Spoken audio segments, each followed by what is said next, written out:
Hi, I'm Evan Goldstein, your host for Wine Couch TV. Now, I've been getting a lot of different emails on different subjects regarding our videos, and it turns out, perhaps more so than I thought, there are a lot of you out there who are truly foodies, because a lot of you have said you need to do more of these Market Fresh segments.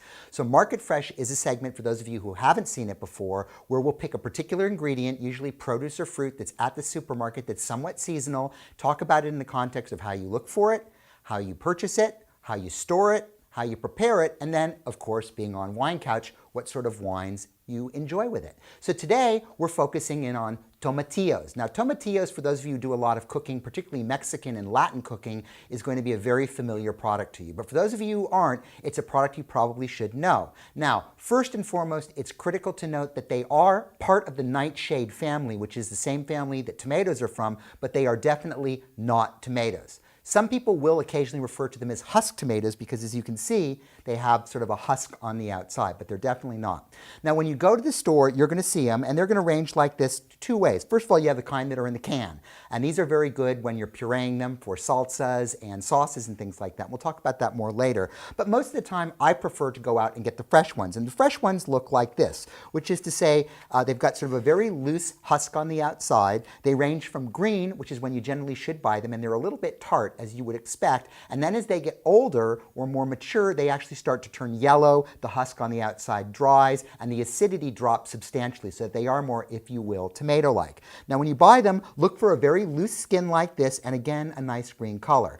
When you're storing them, leave them outside. You should not, underscore, not put them in the refrigerator. This is really not good for you. You just leave them out, and they will hold for extremely long periods of time for two reasons. One, as you can see, they've got this husk on the outside, but when you peel it and ultimately use it, you'll note that they're also, to the touch, they're a little bit sticky. So you have this sort of sticky film, which of course means you're going to need to wash them first, but the sticky film in concert with the husk actually protects the tomatillo for a long period of time. So that's what you do. Now, as far as cooking with them and what you do food-wise with them, two basic uses. One would be in salsas and things like that, and whether you use the fresh tomatillos pureed or the canned stuff pureed, they're a wonderful base for your basic salsa, for your chips and things like that, as well as cooking with chilies and items like that. You can also use the fresh stuff like this raw and do it in two ways. Well, not raw, cook it. One would actually be slice it up and cook them like fried green tomatoes. They're actually quite enjoyable and very tasty in that manner. But what I like to do oftentimes is sort of like chop them up coarsely and throw them in a puree with zucchinis and squashes and other items like that, and make sort of a kind of a ratatouille-ish thing without the tomatoes, ha ha ha. And what's nice about these is because of their nature, they tend to actually help thicken the sauce that's there and make them really, really enjoyable. So a lot of fun with tomatillos. Now, wine-wise, there are two basic directions that you can go.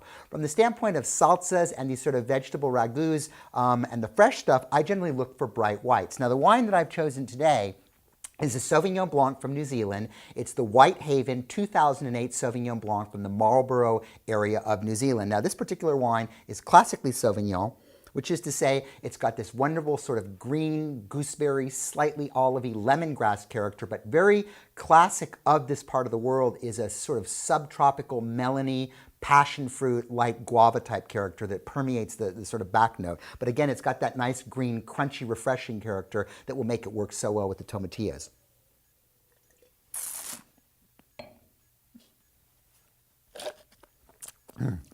The palate of this wine is very vibrant and has a wonderful amount of freshness to it. Good bite, nice acidity, which again you need because tomatillos are relatively high in acid to begin with. So whether you're doing it as a salsa, with your chips, if you're simply making a vinaigrette and pureeing some tomatillos into it and using it on a salad, a Sauvignon Blanc would be a good way to go, as well as that vegetable ragout that I referenced earlier.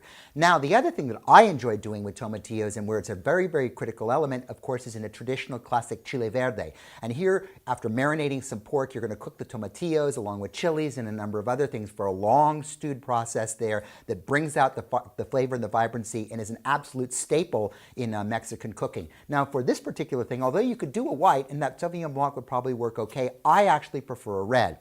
Now, the wine I picked for you today is the 2006 vintage of Cline Vineyards Sonoma Coast Cool Climate Syrah.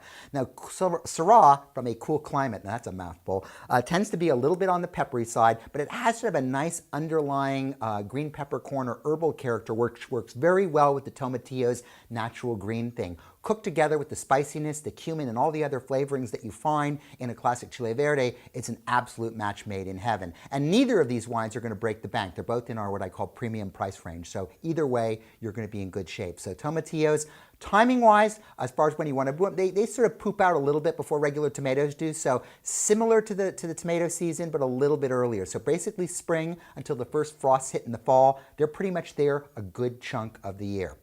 Now, before we leave today, first of all, I want to try my wine because I didn't do it.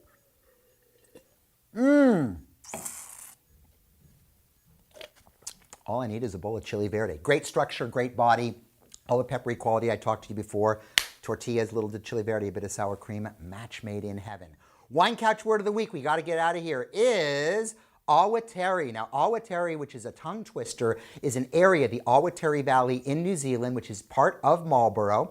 Located just on the south side of the Wither Hills, right up abutting the coast against the water, which is very cool climate, a lot of brisk winds, and it makes Sauvignon Blancs that tend to be extremely high in acid, very linear, a lot of citric character that are oftentimes blended out with Sauvignon from other parts of Marlborough, namely the Wairau and the Rapara areas, to make a very crisp, clean, refreshing product. And in fact, most wines that are from New Zealand, Marlborough area, contain parts Awatere, parts Rapara, and parts Wairau Valley fruit.